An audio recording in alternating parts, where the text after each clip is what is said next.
Things that inspire me are things around me every day that I come across in many different fields of design and architecture and fashion. Also, that inspiration, which can become a driver for the way that I design as well, can come through frustration, a reaction against something else, an annoyance or a frustration with an inefficiency that I can see in something else.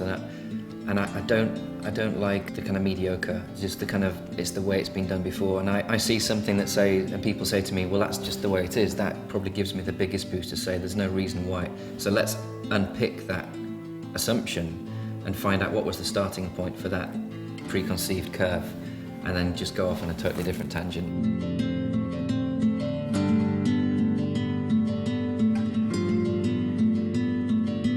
My name is Julian Hakes from Hakes Architects London, also creative director of Julian Hakes Shoes. I spent 10-12 years designing bridges and buildings all over the world, from Moscow to LA and Boston, and buildings and structures that required some sculptural, poetic piece of engineering or design in some way.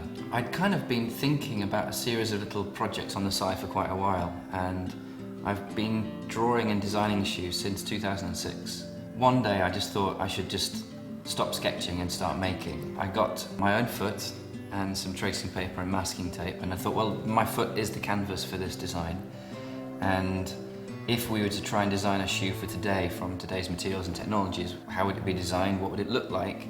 So I started to draw shapes around my foot on top of the tracing paper, and then started to cut the shape out. Now I had a couple of mojitos to help me along the way, which is one of the reasons why the shoe was called Mojito. But also the fact that it became like a twist of lime. It was a twisted shape right around the foot.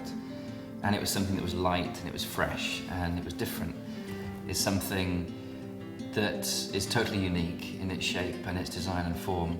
The shoe now is basically made of three parts. There's what we call the top lift, which is the heel. It's the forepart, which is the kind of slightly soft rubbery part at the front.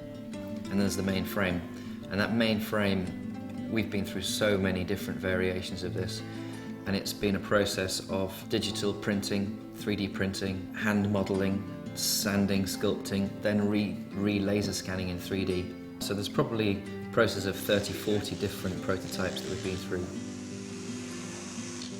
The body isn't transferring any load through this point, and one of the key things, coming back to the fit at the front of the shoe, is when your foot is naked on the beach and you go up on your toes, just look at the shape that your foot makes. The toes will slightly spread a little bit when you elevate, and that's what the body wants to do, to naturally support your body and take the load of the change of where your foot works. So this is exactly what the shoe does. We didn't take a shape and a form and say, well, I'm going to stick that on the shoe and wrap it around the foot. That's why I think it's a very classical design process. It's a really architecturally driven process of design.